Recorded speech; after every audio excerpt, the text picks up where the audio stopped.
राजनीति के मैदान में आज वो मंजर देखने को मिला जिसकी उम्मीद शायद ही आपने और मैंने की होगी। जी हाँ, चुनाव आयोग खुद मैदान में उतर गया है और उसने नेता प्रतिपक्ष राहुल गांधी को सीधी चुनौती दे डाली है कि या तो हलफनामा दो और या फिर देश से माफी मांगो।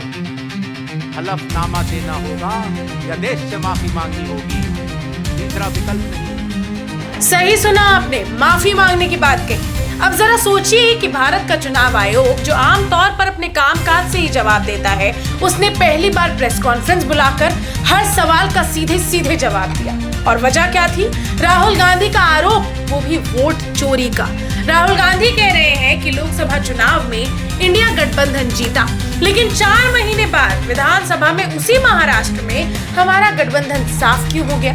कैसे अचानक 1 करोड़ नए वोटर बन गए और क्यों वो सारे ही नए वोटर सिर्फ बीजेपी के खाते में गए?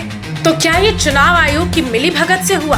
दोस्तों, राहुल गांधी ने तो बिहार से वोट अधिकार यात्रा तक शुरू कर दी है। उनका दावा है कि वोटर लिस्ट से बड़े पैमाने पर छेड़छाड़ हो रही है, लोगों के नाम काटे जा रहे हैं, मुर्दा लोग वोटर लिस्ट में जिंदा कर दिए जा रहे हैं। उन्होंने बाकायदा प्रेस कॉन्फ्रेंस कर ये पूरी लिस्ट लोगों के सामने रखी, अपनी साइट पर भी डाल रखी और सीसीटीवी फुटेज तक दिखाने से चुनाव आयोग मना कर रहा है, इसका भी आरोप लगाया।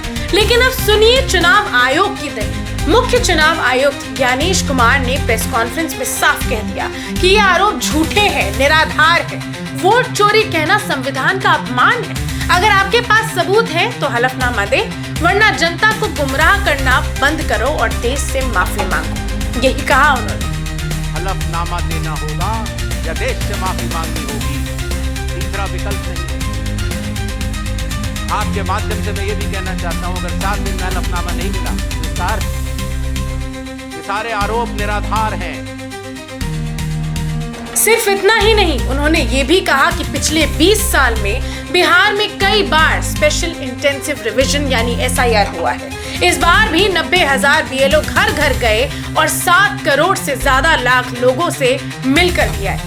बूथ लेवल ऑफिसर हमारे बिहार के लगभग 90,000 booth level officer 7 crore 89 lakh लोगों के घर घर जाकर एक व्यक्ति को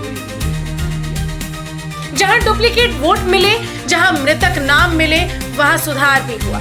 7.24 लाख फॉर्म वापस आए, यानी ये पूरा प्रोसेस कानून के तहत पारदर्शी तरीके से हुआ। जो लोग मृत पाए गए या जो लोग घर पे नहीं थे, जिन्होंने कहा या उनके घर वालों ने कहा कि ये बदले, या जिन लोगों ने कहा कि नहीं साहब मैं तो पहले दूसरी जगह अर्थात तमाम हो गए, ऐसे लोगों के फॉर्म वापस नहीं और 7 करोड़ 24 लाख फॉर्म वापस मिले। और सबसे बड़ा सवाल तो ये कि चुनाव आयोग ने कहा कि अगर किसी का नाम 2 जगह है तो भी वोट सिर्फ 1 जगह डाला जा सकता है।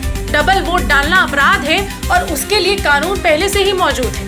तो जरा सोचिए दोस्तों, राहुल गांधी लगातार वोट चोरी का राग अलाप रहे हैं, कह रहे हैं कि भाजपा को जादुई वोट मिल रहे हैं, लेकिन वही चुनाव आयोग कहता है कि सच हमेशा सच रहता है। सूरज पूरब से ही उगेगा, किसी के कह देने से पश्चिम से नहीं। यानी ECI ने साफ कर दिया है कि अगर सबूत है तो सामने रखो, वरना आरोप लगाकर भाग मत जाओ। 7 करोड़ से ज्यादा बिहार के मतदाता चुनाव आयोग के साथ खड़े हैं और उनकी विश्वसनीयता पर कोई सवाल नहीं उठा सकता। अब सवाल यही है कि क्या राहुल गांधी अब हलफनामा देंगे? क्या वो वोट चोरी का पुख्ता सबूत रख पाएंगे या फिर चुनाव आयोग की चुनौती के बाद उन्हें देश से माफी मांगनी पड़ेगी? खेल अब और दिलचस्प हो गया है। एक तरफ राहुल गांधी का वोट चोरी का अभियान और दूसरी तरफ ECI का यानी चुनाव आयोग का सबूत लाओ या फिर माफी मांगो का रुख। अब देखने वाली बात तो ये होगी कि जनता का असली भरोसा किस पर टिकेगा। क्या विपक्ष वाकई कोई ठोस सबूत पेश करेगा या ये सब राजनीति का एक और शगुफा साबित होगा?